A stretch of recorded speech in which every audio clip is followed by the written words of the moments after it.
Hi students, இன்றைக்கி நம்ம பார்க்க போகிறது ஃப்ராக்ஷன்ஸில் சப்ராக்ட் 1 into 3/5 ஃப்ரம் 2 into 1/3 நம்ம சப்ராக்ட் பண்ணணும். ஃபஸ்ட்டில் எதுலேருந்து எதை சப்ராக்ட் பண்ணணும் அப்படின்னா ஃப்ரம் 2 into 1/3, அதாவது 2 into 1/3 இருந்து நம்ம 1 into 3/5 சப்ராக்ட் பண்ணணும். இதுதான் meaning.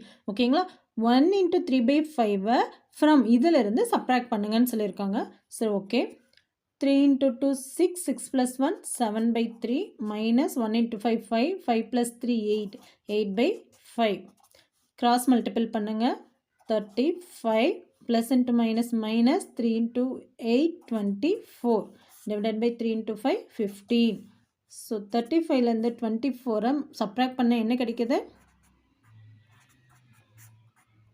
11/15. So the answer is 11/15.